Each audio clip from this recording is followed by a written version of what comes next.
නවීන රොකට් යානා ඉතා වේගීන් ගමන් කිරීමේ හැකියාව පවතිනවා.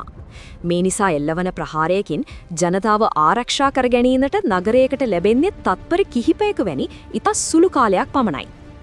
මෙවැනි තර්ජන වලින් ආරක්ෂා වීම සඳහා ඊශ්‍රායලය අයන් ඩෝම් නමින් ප්‍රබල ගුවන් ආරක්ෂණ පද්ධතියක් නිර්මාණය කළා. නගරයක් ඉලක්ක කරගෙන රොකට් ප්‍රහාරයක් එල්ල වූ සැනින් මෙම පද්ධතිය එය හමා යාම ආරම්භ කරනවා. මෙහි ඇති ප්‍රබල රාඩාර් පද්ධතිය මගින් රොකට්ටුව හඳුනාගෙන එහි වේගය, දිශාව සහ අහසේ පවතින උස මැන බලනවා. ඉන්පසු එම දත්ත පරිගණක පාලන මධ්‍යස්ථානයක් වෙත යොමු කරන අතර එහිදී රොකට්ටුව ගමන් කරන මාර්ගය ඉතා සීම්ලෙස විශ්ලේෂණය කෙරෙනවා. මෙමගින් රොකට්ටුව පතිත වන ස්ථානය පිළිබඳව කල්තියා නිවැරදි අනාවැකියක් පළ කිරීමට පද්ධතියට හැකියාව තිබෙනවා. යම් හේකින් රොකට්ටු ජනශූන්‍ය විවෘත භූමියකට පතිත වුවොත් පද්ධතිය ක්‍රියාත්මක නොවී සිය මිසයිල සුරක්ෂිතව තබා ගන්නවා. නමුත් එය නිවාස වූ නගර වෙත එල්ලවන්නේ නම් වහාමය වැළැක්වීමට පද්ධතිය සූදානම් වෙනවා.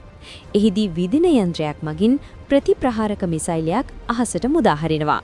රාඩාර් තාක්ෂණය ඔස්සේ මඟ පෙන්වීම ලබන මෙම මිසයිලය ගමන් මඟ අතරතුරදී අවශ්‍ය පරිදි සිය දිශාව වෙනස් කර ගනිමින් ඉදිරියට ඇදෙනවා. ඉතා කෙටි වේලාවකදී එය අහස උසකදී එල්ලවන රොකට්ටුව හා මුණ ගැසෙනවා. එම අවස්ථාවේදී රොකට්ටුව අසලදී මිසයිලය පුපුරා යන අතර ඒ හරහා රොකට්ටුව අහසේදීම ආරක්ෂිතව විනාශ කර දමනවා. එහි සුන්බුන් පොළවට පතිත වුවත් පහළ ඇති නගරය සහ ජනතාව ඉන් ආරක්ෂා වෙනවා.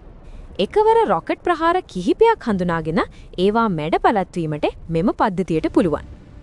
රාඩාර් තාක්ෂණය, දියුණු පරිගණක සහ ප්‍රතිප්‍රහාරක මිසයිල් එක්වීමෙන් නිර්මාණය වූ අයන් ඩෝම් පද්ධතිය අහසේ ඉදි වූ ප්‍රබල ආරක්ෂක වැටක් බඳුයි.